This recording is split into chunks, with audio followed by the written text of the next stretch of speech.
Hello everyone, welcome to my YouTube channel, The Truth Hurts. I'm Andrew the Love Doctor and I specialize in breakups with creeping, lying, and cheating. I want to thank everyone for their comments on YouTube.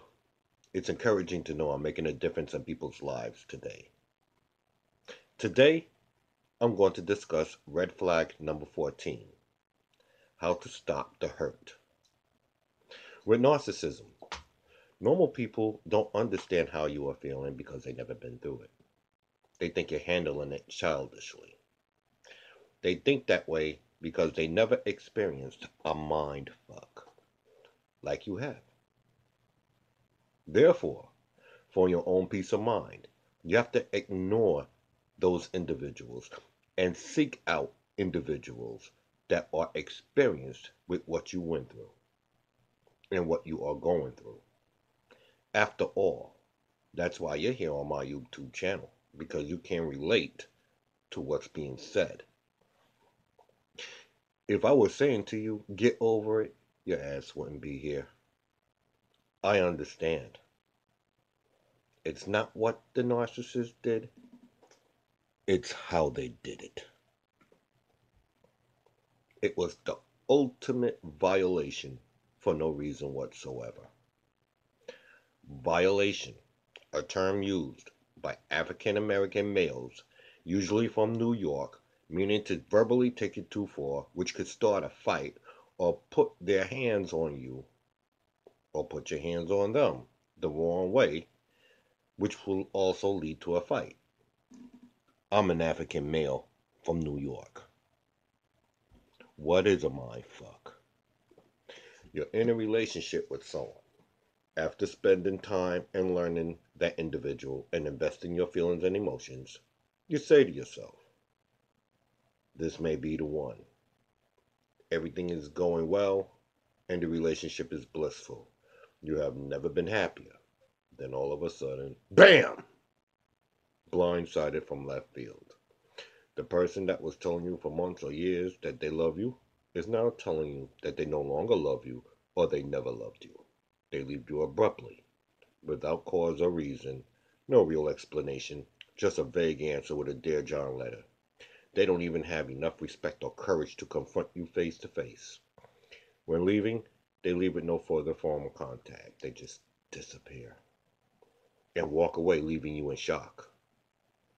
Most of the time, we will not get an answer, and only they, who left us with 1,000 question marks, know the real deal.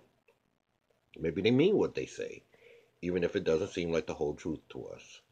The tragic! Say it like Mr. Omar on Everybody Hates Chris.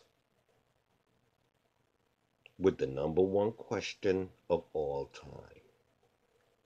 What the hell happened? Many times when we are feeling crushed from a relationship breakup, we don't want to do anything except lie in bed and go into isolation. This is the worst thing you can do because all you will do is reminisce about the good times you had with your loved one. And this will cause you to ponder the question of why that individual left you, which will cause you to sink deeper into depression. I'm not going to sit here and tell you and give you false hopes by saying that you are going to move on immediately, because you're not. There will be a grieving period. Unfortunately, the more you love that person, the longer it will take you to get over them. Everyone has his or her own time for this time span for this experience. If you feel no grief, then you never loved the person. I'm going to say this again because I really want you to understand this. If you feel no grief, you never loved the person. Brace yourself, because this is going to hurt. This is how the narcissist feels about you. The narcissist never loved you. They are not grieving you. The narcissist moved on to the next target, victim. What's important is to get out of that grieving period as soon as possible. Inspiration is what will get you out of your funk. The goal of bettering myself and writing another book is what snapped me out of it. A relationship can be associated with death, war, and addiction. Death. When Lilith left me, I grieved as if someone had died. A part of me had died too. All the happiness poured without me.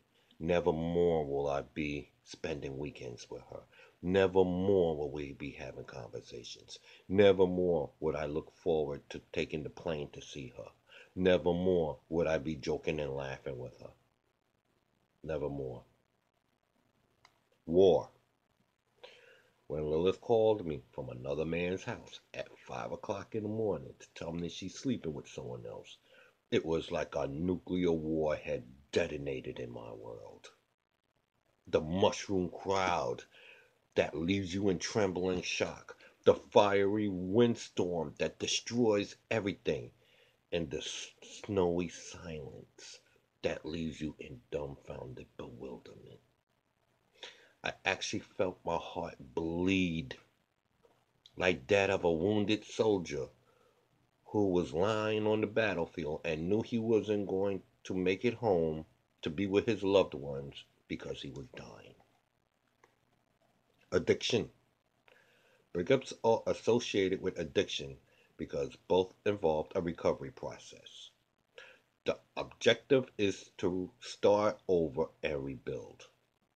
Like alcoholism, breakups affect every area of a person's life. Some people lose their jobs because they can't function.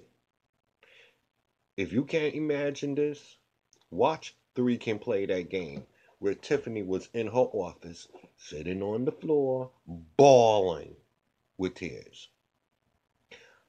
I myself had a nervous breakdown on a job I just started within 2 weeks of employment. I had to consult with my boss in embarrassment. Luckily for me, he understood all too well from once being in my position and offered me an advance to get my own apartment to get away from Lilith to function on the job. But my home is New York, so I declined his gracious offer. That alone made me feel better to be appreciated from someone at that time. Just as alcoholics have to discuss their problems with people in meetings, I had to discuss my situations with individuals who will listen and give me feedback, be it stranger or friend. In many cases, strangers became my friend. In order to get better, you must accept what happened. Acceptance is the key. You have to let go of false hopes and eventually let realization hit you that your narcissist didn't even regret leaving you set in. For months, I hoped Lilith would call me because I was good to her. There was no way she could just turn her back and leave, as West Indians would say, without batting an eyelid. It took me, which seemed like forever, to let go and move on. If I had an answer as to why we went our separate ways, it might have hurt, but at least I would have known what happened. Then I could have worked on the issue. I would have known what to expect and know what to do the next time around. You cannot be prepared for the future if you don't understand what happened in your past. Narcissists are selfish cowards.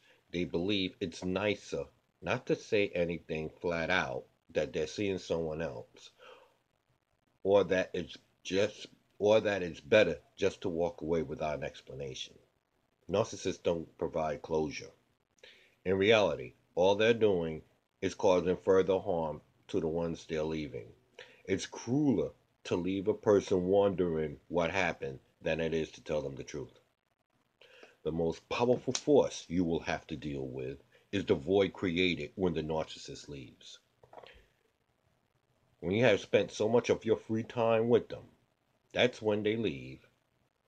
That's when they leave you with nothing. No one to wake up to in the mornings and think nicely about throughout the day. No one to sleep in your arms during the night. No place to go to when you wanted to go somewhere for the weekend. No one to call several times a day. All of this leaves you empty. You now have to change people, places, and things. You have to find something constructive to fill that void. People told me time and again to write my feelings down on paper. To write Lilith a letter and either email it to her, email it to yourself, burn it, bury it in a park, or flush it down the toilet. The moment I finished writing my book, once again, here we go again, this time with the narcissist, and published it, my whole attitude changed. And everyone that knew me noticed it. You will not feel 100 times better, you will feel 1,000,000 times better. You see, for the dumpies out there, I believe that most of the hurt we feel is because we didn't get to say what was on our minds. We don't respond the way we should have. We get stuck on stupid. We relive those horrible moments with the narcissist over and over and over again, thinking exactly what we should have said and should have done. These are the situations in which resentments are born. Resentment stems from the void. Resentments are destructive. We think, so what? I have a right to be angry. Or I might be nursing a grudge or two. But I don't see the harm. If she doesn't know I'm still pissed, then I'm fine with it. But resentments, especially when someone's emotions have been toyed with like mine were, causes retaliation, vengeance, and wrath. Writing releases these resentments.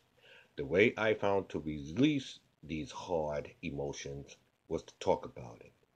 However, people will get tired of listening to you, and you will find yourself running out of friends to talk to because they get tired hearing about it. This is why writing is the better option. Write down exactly how you feel with no holds barred.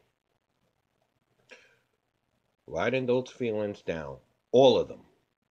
The writer won't feel better if he or she holds back on some of those feelings that stifles him or herself.